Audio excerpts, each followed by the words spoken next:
이스라엘에서 처음 하나님의 영광을 받으셨다, 이런 표현이 나온 곳이 오늘 본문입니다. 출애굽하고 나서 홍해바다를 건널 때 하나님께서 영광을 받으신 것입니다. 출애굽과 홍해바다, 이 두 가지는 공통점이 있습니다. 그것은 둘 다 하나님의 전적 주권 아래 일어났다는 것입니다. 출애굽도 홍해바다도. 이분들은 어느 시대가 목격할 수 없는 최고의 기적들을 10가지를 보고 출애굽을 했습니다. 시편 105편은 그 출애굽을 기억하면서 지은 시인데, 거기 37절에 보면 이렇게 나옵니다. 그들을 인도하여 은금을 가지고 나오게 하시니 그 지파 중에 약한 자가 하나도 없었도다. 한번 띄워보여 주실래요? 다 같이 한번 읽어봅시다. 시작.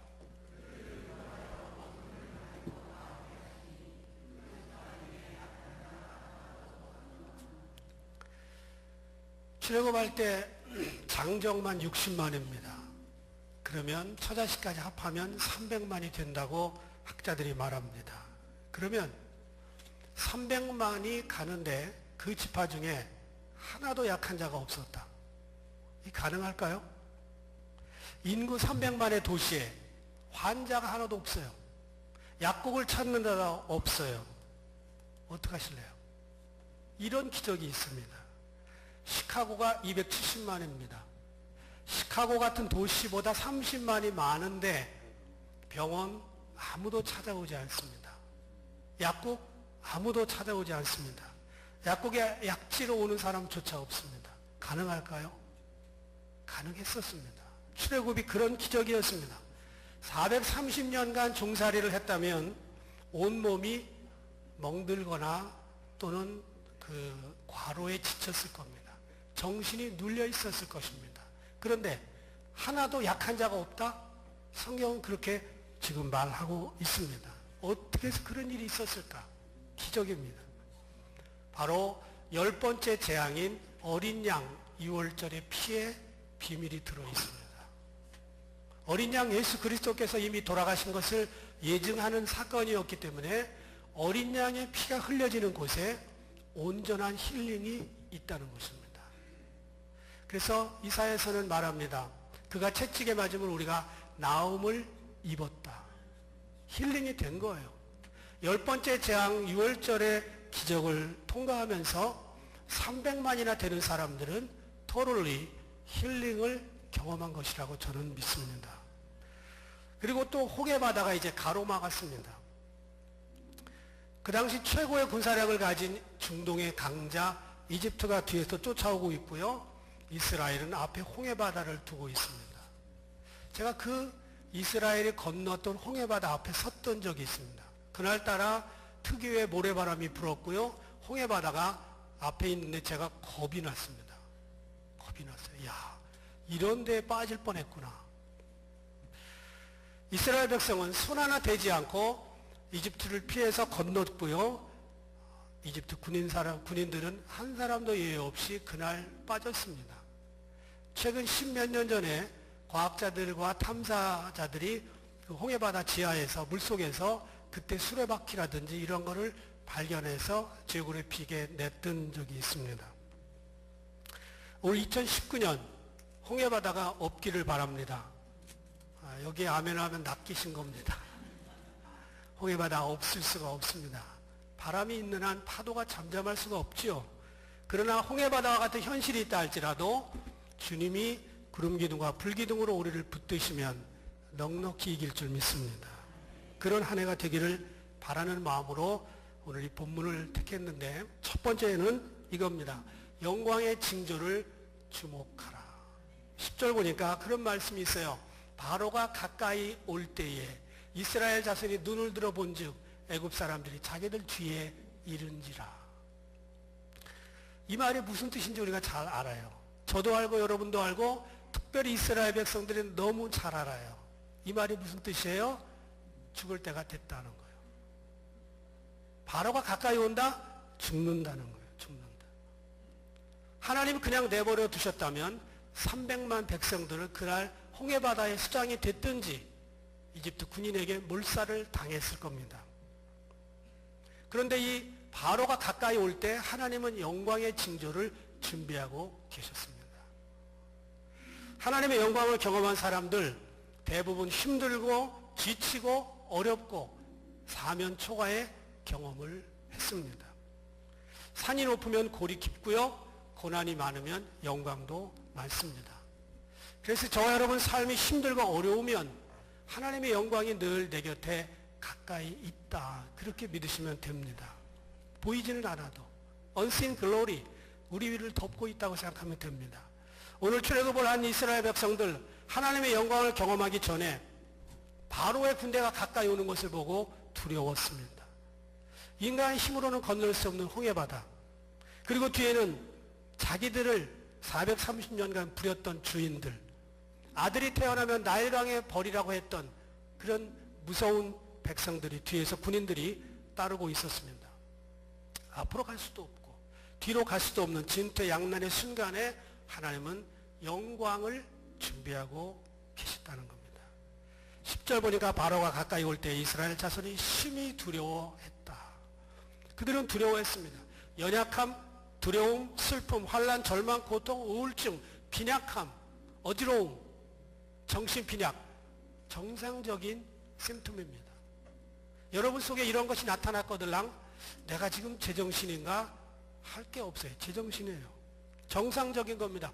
두려움을 느낄 수 있다고 하는 것은 건강한 감정이 살아있다는 겁니다.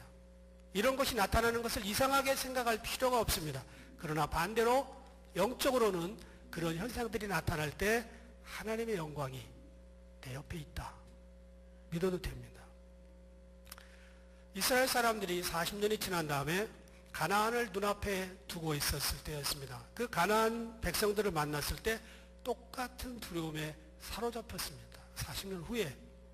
그리고 신명기 31장 8절은 이렇게 말합니다. 너는 마음을 강하게 하고 담대히 하라. 그들을 두려워 말라. 그들 앞에서 떨지 말라. 이는 내 하나님 여호와 그가 너와 함께 행하실 것임이라. 반드시 너를 떠나지 아니하시며 버리지 아니하시리라. 그렇습니다. 여러분 약하십니까? 당신은 하나님이 필요한 사람이에요. 강한 영광을 기대하십시오. 무너졌습니까? 하나님이 필요합니다. 일으키시는 여호와를 기대하십시오. 자주 낙심하십니까? 나를 강하게 세우시는 기름 부으심을 기대해도 좋습니다. 앞으로도 뒤로도 갈 수 없다면 하늘에서 떨어지는 영광이 우리를 인도해 주실 것입니다. 그래서 홍해바다가 앞에 있고 낙심이 찾아오고 두렵고 떨릴 때 그렇게 감정에 컨센트레이트 하지 말고 그 감정을 주신 하나님, 감정을 이기게 하시는 하나님을 바라보면 누구든지 쉽게 이길 수 있습니다.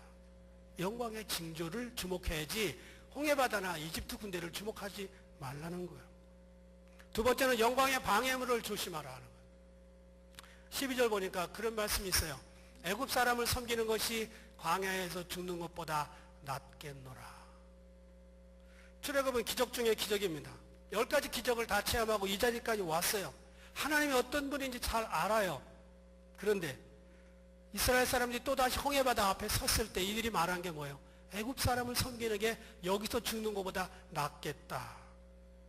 지금 11번째 기적이 자기들을 기다리고 있는데 그들은 지금 영광의 방해물, 불평을 하고 있습니다. 홍해바다와 이집트 군인들 사이에 낀 이스라엘 사람들이 한 일, 원망이었습니다. 원망. 애굽 사람을 섬기는 것이 광야에서 죽는 것보다 낫다? 애굽 사람을 어떻게 섬겼는데 자기들이? 아들을 낳으면 전부 나일강에다 죽이고 빠뜨렸는데 그 현실로 돌아가고 싶다는 거예요. 이런 본문을 보면 참 아쉽고 마음이 아파요. 이집트에서 어떻게 하나님 인도해 주셨고 여기까지 어떻게 돌봐주셨는데 입이 있다고 말을 다 그렇게 하는 게 아니라는 거예요. 하나님 앞에서 그런 불평을 하는 게 옳지 않다는 거예요.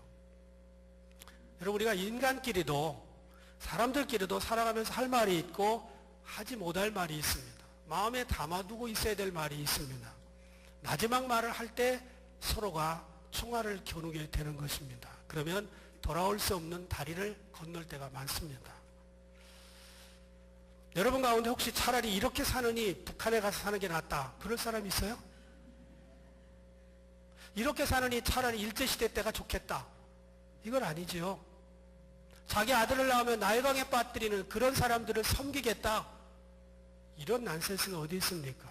사탄이 준 마음이지 하나님이 준 정상적인 마음이 아닙니다. 우리는 다 인간들이기 때문에 100% 만족할 수가 없어요. 마음에 안 들을 수 있어요. 불평할 수 있어요. 이해해요. 원망 가능해요. 하지 말라는 게 아니에요. 그런데 그것이 하나님의 영광을 가릴 경우라면 조심스럽다는 거예요. 불평은 영광을 가로막는 가장 절대적인 방해물입니다.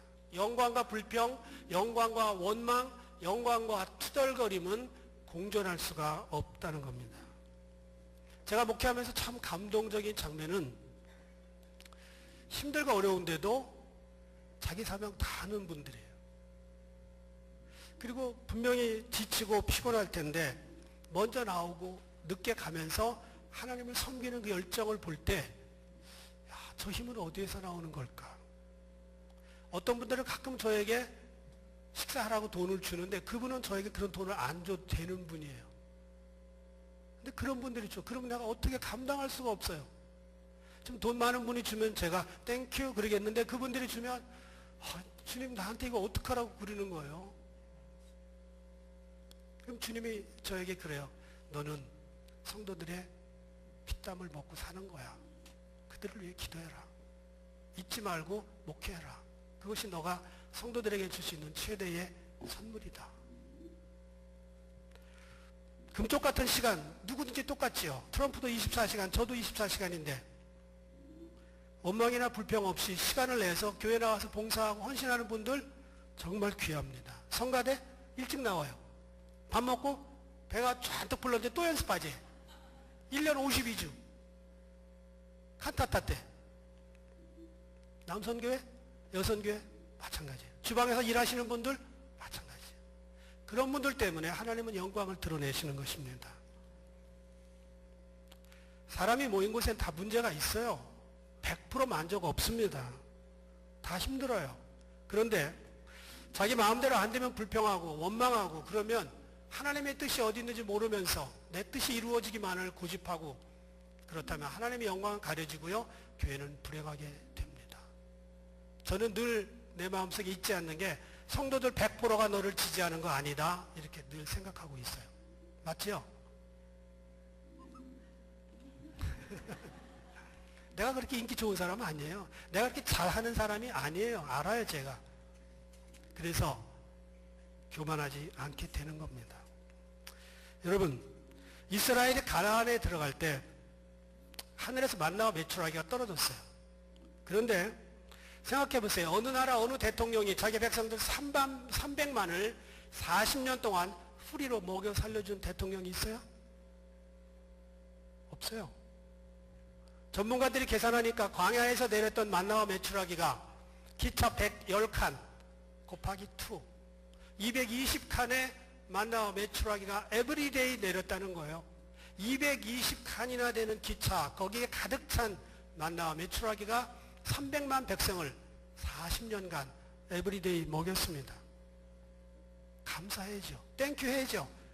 민수기 21장 5절을 볼까요?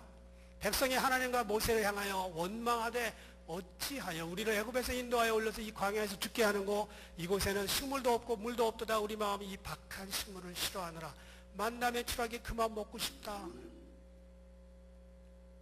남자들은요 자기가 사지 않은 밥이 제일 맛있어요. 자기가 페이하지 않은 밥.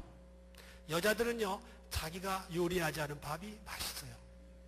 이스라엘 40년 동안 남자들은 광야에서 한 번도 페이 안 했고 여자들은 한 번도 쿡하지 않았습니다. 땡큐 해야지. 원망했어요. 모세오경에는요 원망이라는 말이 20번 나옵니다. 20번 이상 나오는데 대개 물과 음식에 대한 겁니다. 수준이 낮아요. 불평의 수준이 너무 낮았어요. 결국 원망 때문에 이스라엘은 광야에서 전부 죽었고요. 여호수아와 갈렙 둘만 들어갔습니다.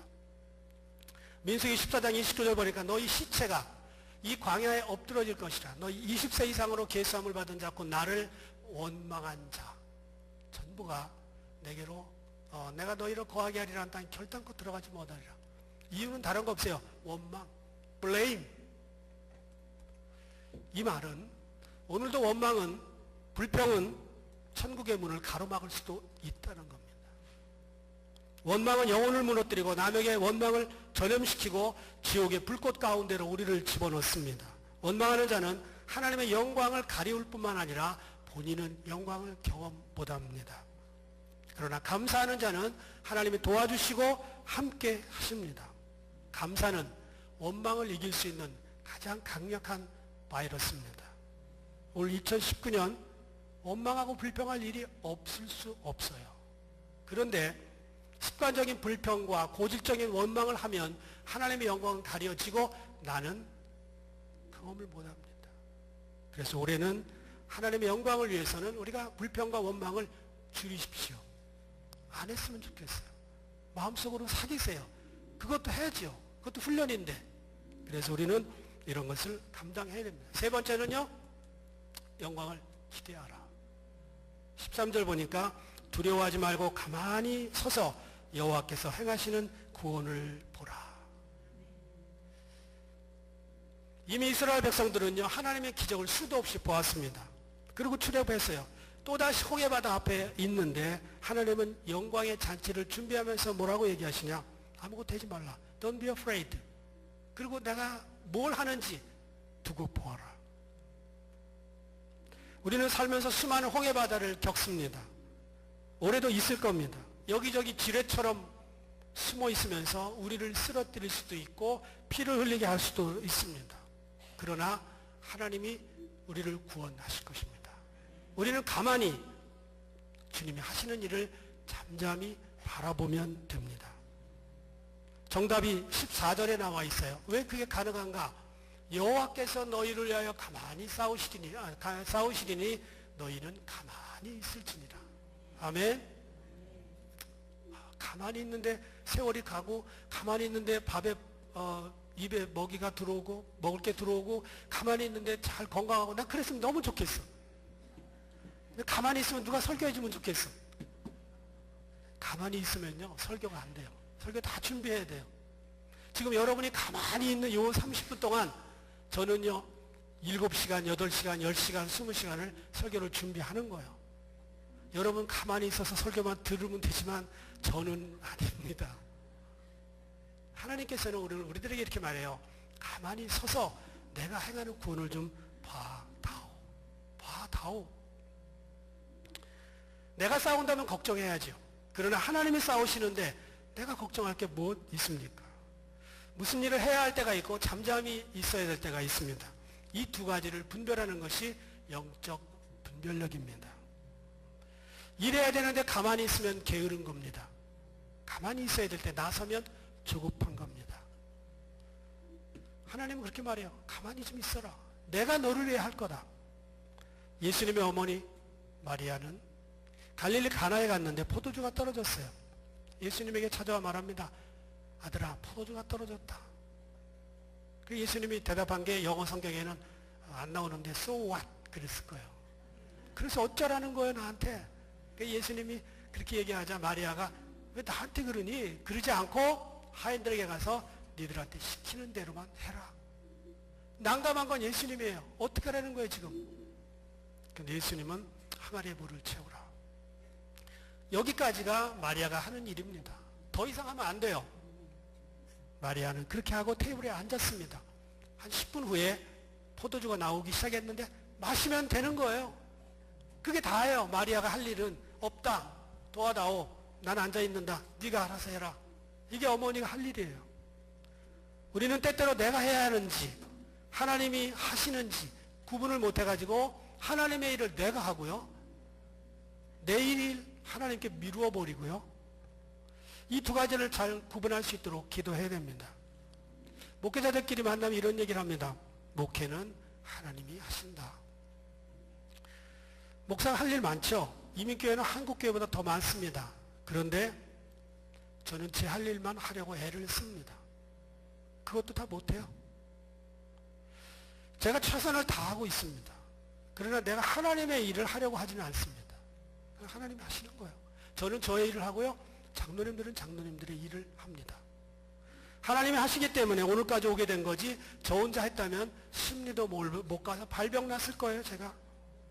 여러분의 인생도 마찬가지예요. 하나님의 일을 굳이 덥석 잡아서 하지 마세요. Let it go. 하나님이 하시게 하십시오. 그리고 하나님의 영광을 바라보면서 테이블에 앉아서 마리아처럼 포도주를 즐기는 여유를 나누십시오. 그게 좋은 겁니다. 요한복음 11장에 보면 나사로가 죽었어요. 마르다가 너무 슬퍼합니다. 그때 예수님이 찾아오셔서 얘기합니다. 문을 열어라. 무덤을 열어라. 사람들이 얘기해요. 죽은 지 나흘이 됩니다. 어떡하라는 얘기예요? 안 된다는 얘기예요. 죽은 지 나흘이 됩니다. 예수님이 말씀하십니다. 내가 믿으면 하나님의 영광을 보리라.